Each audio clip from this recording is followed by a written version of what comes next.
Hello and welcome to Palace Intrigue. I am your host, Mark Francis.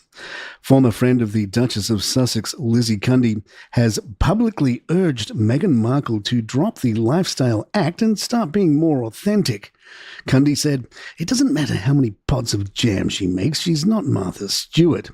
She recalled that when they first met, Meghan struck her as really fun, really sweet, and even asked if Cundy knew any famous guys, adding she was single at the time and really loved English men. "She's fuming how the public love Kate," Cundy said. "She needs to stop being bitter, stop being angry, and stop being poor me." Royal expert Kinsey Schofield told Fox News Digital, "I thought Meghan's anecdote about pantyhose was ludicrous, in a story meant to remind us of how suffocating being a very brief member of the royal family was. This is the same woman that waxed poetically about Sara Blakely, founder of Spanx, on her Confessions of a Female Founder podcast.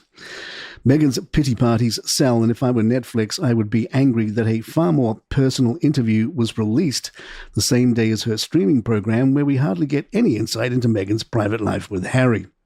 If you're constantly having to tell us how authentic you are, you probably aren't as authentic as you think you are." Sarah Carson enjoyed the cooking show, writing for iPaper, "Either I have been lobotomized or Meghan has changed, because the biggest surprise and delight was that I actually enjoyed it. Oh, don't we know by now that Meghan's not relatable? Can't we accept that she's a bit unbearable? Okay, she stole Harry away to California and the royal rift may never be healed. And she continues to smile seraphically from her Montecito mansion while keeping bees and selling preserves, and trying to profit off other little girl activities otherwise indulged only by parents desperate to entertain their children during a rainy summer holiday. And okay, she spends a disproportionate amount of time reveling in other people telling her how thoughtful she is, but put that aside and you will notice that this series has lost its preaching and its perfection and matured into a passably pleasant lifestyle show, unafraid at last of a little self-deprecation. She's homemaking things that have never demanded to be homemade, such as graham crackers and turmeric marshmallows for s'mores, Cheez-It snacks using sourdough discard, a word she does not like, Thai iced tea with boba pearls and salt and vinegar crisps. I suppose it's better than pouring pretzels from one plastic bag into another like last time. But the real difference is that this time round she's lightened up. Meghan is no longer trying to impress upon us an idea of herself as a perfect mother, wife and friend that was only ever going to be infuriating." Royal expert Ingrid Seward said, "What she's trying to do, I feel, is divorce herself from who she is for this particular show, and yet at the same time she's using who she is because otherwise no one would be remotely interested in watching it, and Netflix wouldn't have made it. She's trying to have it both ways, and she can't."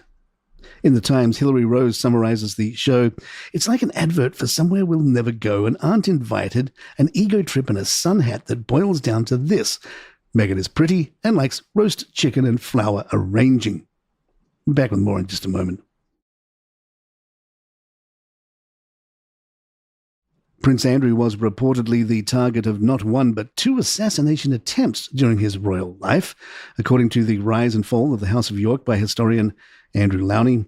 Lowney alleges that the Duke of York's laid-back attitude towards personal security made him vulnerable to serious threats over the years, including plots from the Argentine military and the IRA.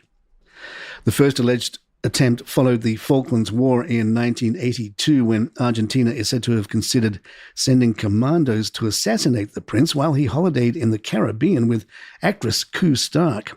The Argentine junta actively explored an assassination mission against Andrew after the Falklands.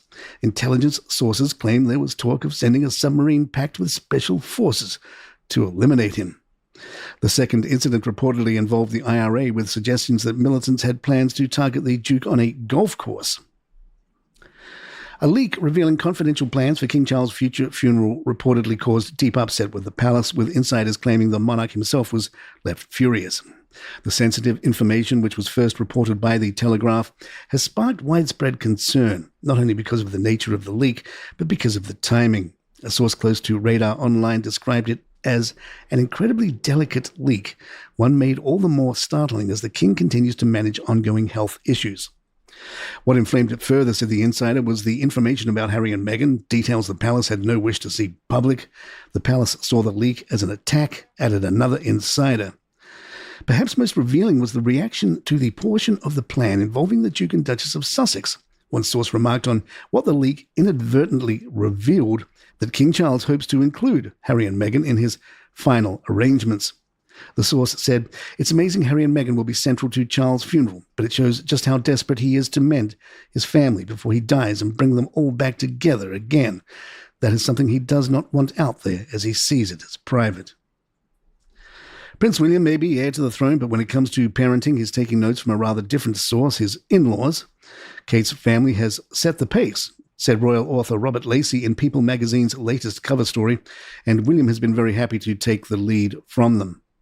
People, once again knowing where their bread is buttered, handed in a very flattering piece that, as it often does, traces back to how amazing Kate is. Ingrid Seward tells People, "The Middletons are a traditional family, which is why William enjoyed being around them so much.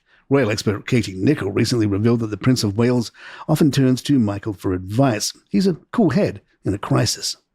Royal commentator Robert Hardman noted, "He takes his role as father of the future king just as seriously he takes his own role as future king." Separately, Seward told Hello, "William and Kate have never wanted live-in staff. I think that's the modern way. Since William was a little boy, he's seen all the staff at the late Queen's homes, and he never wanted that. It's not something Kate grew up with either." And that's just how relatable William and Kate are.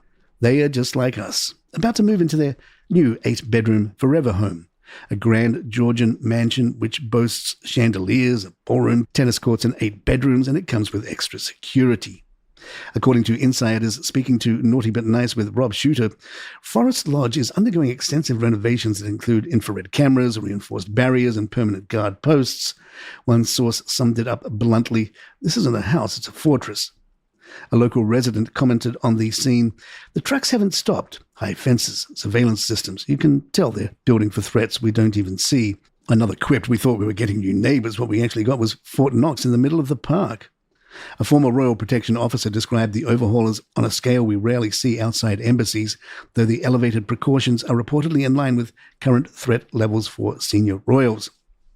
A palace aide defended the expenditure, saying, "William and Kate want their children to grow up quietly. That piece, however, comes with a very high price tag." Somewhere, Harry wonders why King Charles won't pay for security for his grandchildren.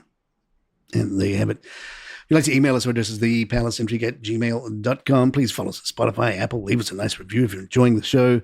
And don't forget, we are now building our community on Facebook and Instagram. So check out Palace Intrigue on Facebook groups or Facebook pages, or just follow the link that's in the show notes here and come say hi and join the Palace Intrigue community. We're trying to build it there and love having you in. I'm Mark Francis. My thanks to John McDermott. This is Palace Intrigue and good times.